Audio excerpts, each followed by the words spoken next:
This is the Dimer KleenJet Supreme 3000 CVP. It is a dual power cord machine. It allows it to have the same power of a 220 volt machine, but utilize standard 120 outlets. So what the first thing you need to do is connect the machine to two separate power cords or power outlets. They have to be on separate circuits so that they are not on the same breaker. So that's what we're going to do right now.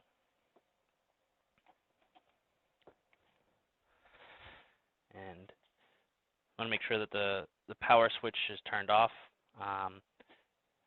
So when you first turn it on, the machine will run like that. You'll hear the pump turn on, runs and pull some water in there. If it doesn't have enough water, the machine will beep, and then you just add water to the water tank here. You want to make sure it's also, like I said, on two separate circuits. If it's on the same circuit and you turn on the heater switch here, it would trip the breakers. So you want to make sure that if that does happen, you could run the power cords to another outlet. Hallways or separate rooms will typically have a different breaker on them. So hallway, usually on its own breaker. Each individual room is typically on its own breaker. The machine will pull roughly about 35 amps. So unless you have a 40 amp breaker, the machine can't plug both into the same outlet.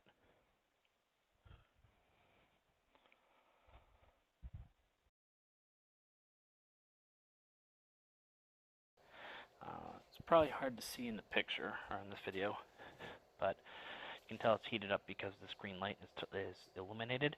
It's an amber light behind a green lens, so some people it won't look green. But as long as it's lit up, then that means it's heated up to max temperature. So the first thing we're going to go over is the steam-only hose, which is the steam-only kit is the July kit. So it'll reference that in the manual. To connect the hose, you open up the steam flap, slide the hose in until it locks into place. This is what this button here does. So once it locks in, you can't pull it back out unless you press this button down to pull it out. Okay. Alright, so on the hose, you'll have 3 different settings on it for steam. So the top setting is low, so that's indicated by 1 cloud. This button here, this is the switch. This is 2, so that's going to be medium. And then both on would be high. So you have low and medium together makes high. This white button is the detergent button. And then this button here is the steam command switch. So this does everything. This controls everything. So in order to spray steam, you have to have one of these switches turned on, and then you pull the trigger to spray steam. If you want to spray detergent, you would press this with your thumb and pull the trigger. You can spray detergent with steam, or you can spray detergent without steam. It doesn't matter. You can any steam setting. You can spray detergent. If you want just detergent, you turn it off. Turn off the steam switches. And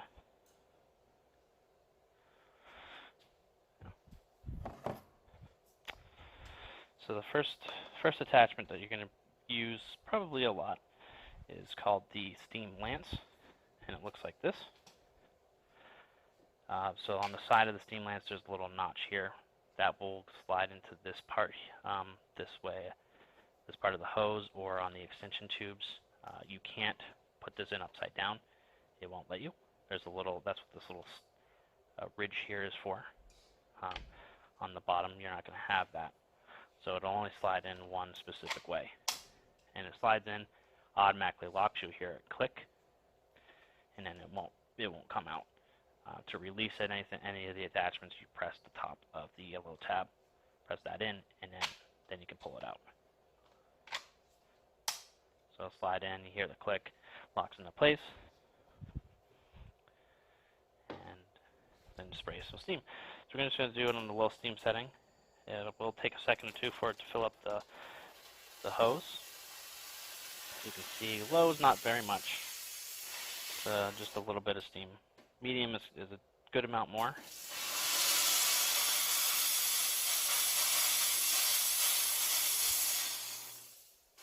And then both on would be high. And essentially what that is you're getting low steam plus medium steam, and that makes it a high. So high is not too much more than medium. But it's basically when you spray steam, with these, it's how much steam you're actually going to spray. The temperature pretty much will stay roughly about the same, regardless of what setting you're on. So if you don't need a lot of steam, it's always good just to use just the low steam setting. If you're just trying to get the heat to sanitize things, low actually works really well. So to attach the detail brushes to the steam lance, which is the most common use of these of this machine, what you'll do is there's a little notch on the bottom of the. Let's see if I can show you. So it's hard to see, but there's a little notch right here, and basically that slides onto the steam lance here, and just pressure fits into place. And what you would do is if you just spray steam, so we'll just do it on the low steam setting. Spray steam and scrub. You can use this for cleaning in any place that spraying steam just doesn't clean enough and you need agitation. That's what the brush is for. So really common thing is grout lines in between tile, or if you're cleaning, say, a stove top or an oven. You need agitation. The steam's not going to do it on its own. And you just go spray.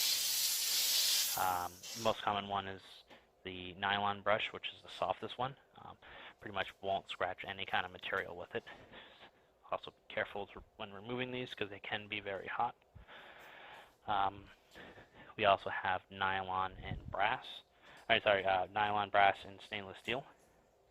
So the brass is the goldish one. Stainless steel is the silver one. Stainless steel is obviously the harshest one, so use that wherever it won't be an issue with scratching. So like inside a grill or an oven, stove tops, things like that where you don't care if it gets scratched up a little bit. It'll be the most robust to help you get all the stuff off that you're trying to clean. The brass one is a little bit less abrasive. That one you should be able to use on stainless steel, appliances and things like that without scratching it. So it's always good to try it in a corner or something that somebody's not going to see, just to see how well it works. But the nylon ones that we include with the machine are the most common ones.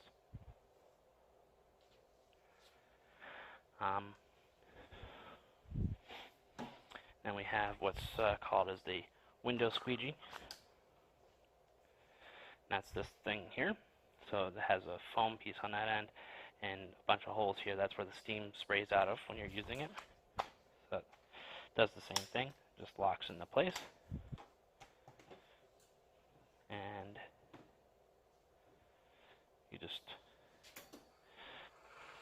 spray steam out of it. You can do, again, low, medium, high. On a window, you're probably going to want to use it on medium or high, just get more moisture on there. But you would use it, spray and scrub this way, and just get a lot of moisture on there.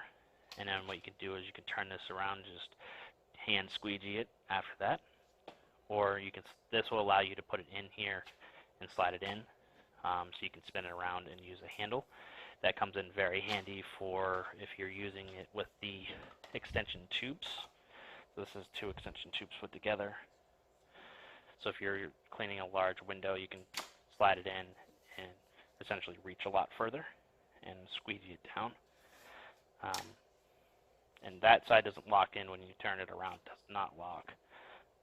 It's only when you have it in to spray steam, it'll lock into place automatically. And The benefit of using the squeegee on glass and mirrors is because it won't leave streaks or spots from the water, because the water, when you turn it into steam, it's just water vapor. The next most common thing would be using a towel wrapped around a triangular or rectangular brush. So this is the rectangular brush here, and this will be like a steam mop. So you would use that on a floor or on a countertop. If you're using it on a floor, you would just connect the extension tubes directly to it. They lock into place just like that. You connect the hose right to that, and now you can stand up and steam mop the floor. So, go over the floor like so, and it will clean it. If the floor is really dirty, what you could do before using the towel wrapped around it is to take the towel off and just use the brush. So on the bottom of this is just like the bottom of the triangular brush, has bristles on it, and you can use that to really scrub the floor first and loosen everything up, then go over it with the mop and steam it. Same thing with when you're using it with the steam lance. And a detail brush, you go down the grout lines and it blows all the dirt and stuff out of the lines and onto the tiles around it. Then you steam mop after and just absorb all that. So the towels, just regular microfiber towels you can use, and ours or anybody else's.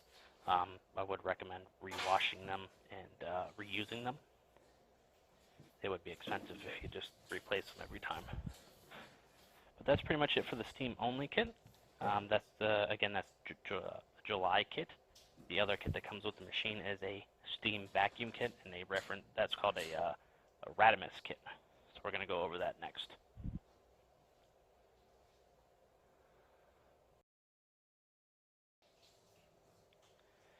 Alright, now we're going to show you how to use the Radimus toolkit. The Radimus toolkit is the steam and vacuum kit. So the first thing we're going to want to do is connect the steam and vacuum hose. So same thing as before, just open up the flap, slide it in until it locks, and you can't pull it out. And then what you want to do next is it has this little key ring on it. There's a hole here. You just want to take this and put it through the hole, lock it into place, and then take the vacuum hose and slide that in until that clicks and all the way, and you can't pull it out. To release that, there's a little tab here. You just push it off to the side and allow you to pull it out. And this has the same controls as the steam only hose. The only difference is on the top of this hose, you're going to see that there's another switch here. This is for the vacuum. But everything else is the same. You still have the low steam, medium steam, both on as high, and then the detergent button and the trigger, that all still works the same.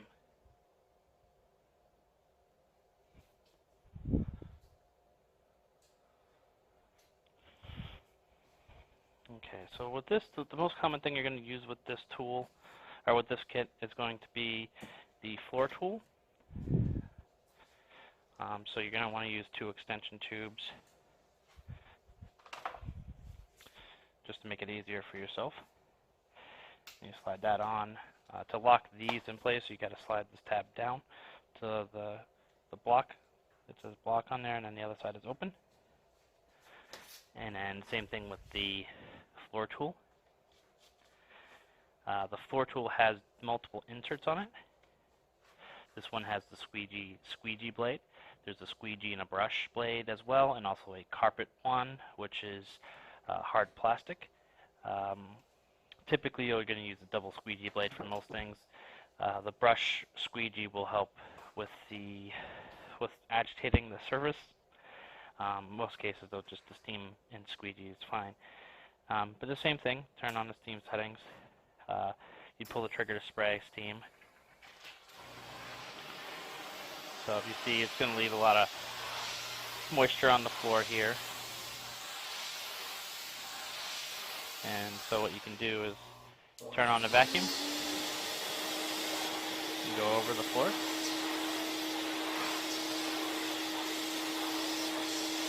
And you can also steam and vacuum at the same time. Works the same way. So simple as that. Go back and forth over the floor, and it's going to step up as much as you got there. As much water as you spray out. It's going to dry faster because there's more air flowing over it. One thing about the vacuum system is that it's controlled with the hose. That's the only way to turn it on and off. There is a master switch on here, so if this button's not pressed in, the hose doesn't work. So if you try that, try turning this toggle switch and it's not turning on, make sure that this button is pressed in. Another thing too is this control knob. As you can see, turning it up and turning it down will adjust how much suction power you have. Most cases, people just leave it turned all the way up, like that. And that's pretty much it for how to use that. It has a bunch of other attachments which I'll show you that will do pretty much the same thing that the steam only kit did. It just does different ways of doing things. They have a couple different setups. So one setup that we have here is this is a Grout Lance kit. So this is the Grout Lance. This is the Grout Lance adapter.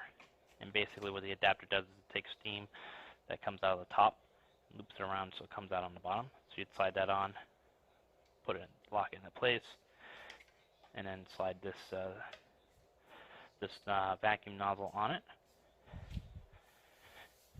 And then we'll just connect it right to the hose just to make it a little easier. Just to show you. So if you connected this straight, if you connected the steam lance or the Grout Lance to the hose, it would point upwards. So they want steam coming out below it and vacuum above it. So you would spray out steam on the bottom like that and vacuum it up.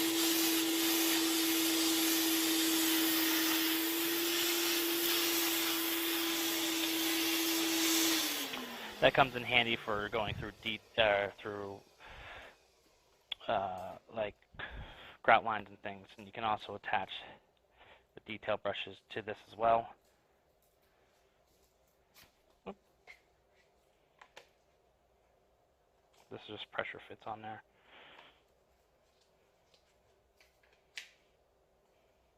That. So you can screen grout line. And use the vacuum to suck up the rest of it.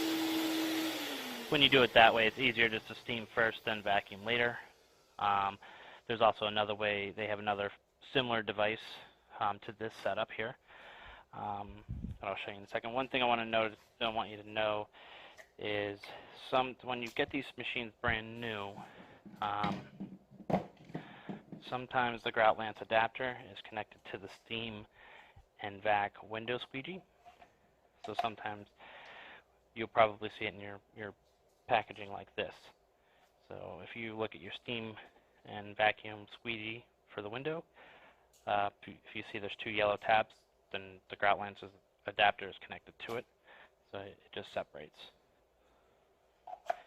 This does the same thing as the window squeegee for the steam only. The benefit of this is that this one can rotate, and it comes with a towel on it. So the towel that's designed to fit on here, which you would use to scrub. So you could spray steam out, squeegee it, and then vacuum up any moisture that's there. If there's a dirty spot, you spin this around, use the towel to scrub it, get it loosened up, and you steam the whole thing, suck it all up so there's no moisture left. There's another tool that's very similar to that Grout Lance that we just showed you, and they call this a steam turbo lance, and this is the same thing. You can put a brush attachment on there, scrub the line, and as you're vacuuming, this one I find works better for tighter areas without using the brush. So if you're trying to get into a really small area, you can steam and extract. So how small this is. The benefit of this is, say you just need just steam in one spot. Instead of switching hoses to the steam only hose, you can slide this piece off. Now you have a much smaller piece to get into tight, hard to reach areas. It'll still vacuum, but there's no point with it really like that. I find this is useful when you are like defrosting a fridge, like really helpful, because it'll melt the ice that's in the freezer, and then you suck it all up at the same time. But it also allows you to get into a tight, really tight areas. And another one that we have is this tool.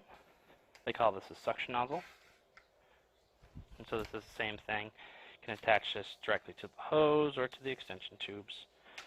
And basically what this does is it sprays steam out of the tip here. Now it's going to be less pressure because it's a larger hole than like on the steam lances and things. So that's high. And then you can just turn on the vacuum and suck things up again. But the main thing is this, it's good for getting like between car seats and other hard to reach areas where you need steam in to suck up. You can also put this upholstery tool on it as well. And when you spray steam, it's hard to see, but it sprays out more evenly. And then when you turn on the vacuum, it's spraying all right here.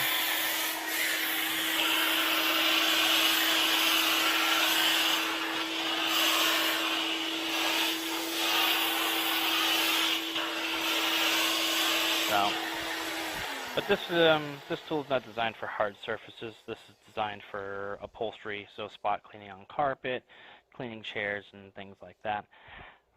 That's what it's designed for. Pretty much spot cleaning in general on carpet is what the machine can be good at. You want to use it on the whole carpet. It would just take way too long to clean. It's not efficient that way. A carpet or upholstery cleaner would work way better. But that's pretty much the steam vacuum kit. So that's the Radimus kit in the manual. These are the other inserts for the floor tool. So this is the squeegee brush insert, and this is the carpet insert. If you use this to clean carpet, it's more of a kind of like a refresher. Basically, it'll make it look a little bit nicer, fluff it up a little bit more. But it's not going to really deep clean it. To get that, you need an actual upholstery or carpet cleaner to deep clean carpets. So it's just good for like bringing it back a little bit, making it look a little bit nicer, a little bit newer, kind of fluffing it up. But that's pretty much it for the Radimus kit. And the manual will go through and explain different ways of cleaning the machine or cleaning surfaces.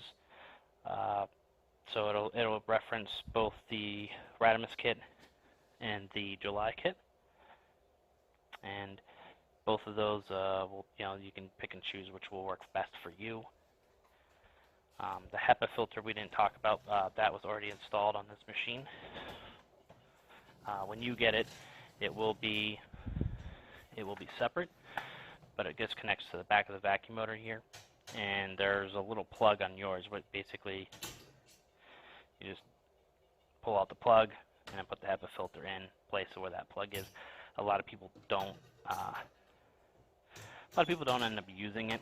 The machine has a water filtration system, and essentially what that is inside this dirty water tank there's a black tube.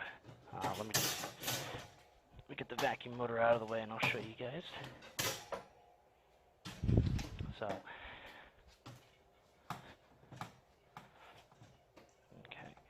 So inside the tank there's going to be this tube that runs straight down, and basically for the water filtration system what you would do is you would add water to this bucket and fill it up so it's just a little bit above the bottom of the tank, and what happens is any dirt and dry particles that you suck up will mix in with the water, and it'll filter out most of the contaminants, and then the HEPA filter will clear out everything else. But that's basically it. make sure that you put clean water in the water tank, only water. If you're going to use chemicals, run it through the detergent system. And you can put water in the detergent system as well. Then when you run that through with the steam, it'll kind of make it into a hot water injection system. Both the tanks have, these tanks will have drains on the back here, on the very bottom. You can open them up and drain them out. If you use detergents in the detergent system, we would recommend draining that out periodically, especially if you're not going to use the machine for a while. And then under the machine, which I can't show you right now, but if you look under the machine, there's going to be a big brass cap. You don't want to touch it because that's where the boiler is. So that's the drain plug for the boiler, and that's what this is used to remove it. And that's for periodic maintenance. And basically, what you want to do is you want to drain out the water out of that tank or the boiler. It depends on how much you use it. They recommend once every 50 hours. You can never overdo it. It will, if you could do it every single time you use the machine, it won't hurt it at all. It's just when you don't do it that you run into problems. If the machine is used daily, I'd say like once a week, like maybe Monday mornings before you start using it, just drain out the boiler, and then you could flush it out if you want, but just draining it out is like the big thing. And if you don't do it, the scale and the calcium buildup will cause heating issues and performance issues. You'll end up making it, damaging the sensors inside and causing it to no longer heat up properly or fill up with water, things like that. So you definitely want to go through it and drain out the water. If you're not going to use it for a couple weeks, definitely do it like the next day once it's cooled down. But you don't want it sitting in there. So you can, like I said, you could do it every single time you use the machine. That's perfectly fine. And it won't hurt the machine whatsoever. But if you guys have any questions, feel free to let us know. We'll be happy to answer any questions you have. If you need you have specific questions on how to use certain tools, obviously let us know, and we'll do the best to answer any questions you have.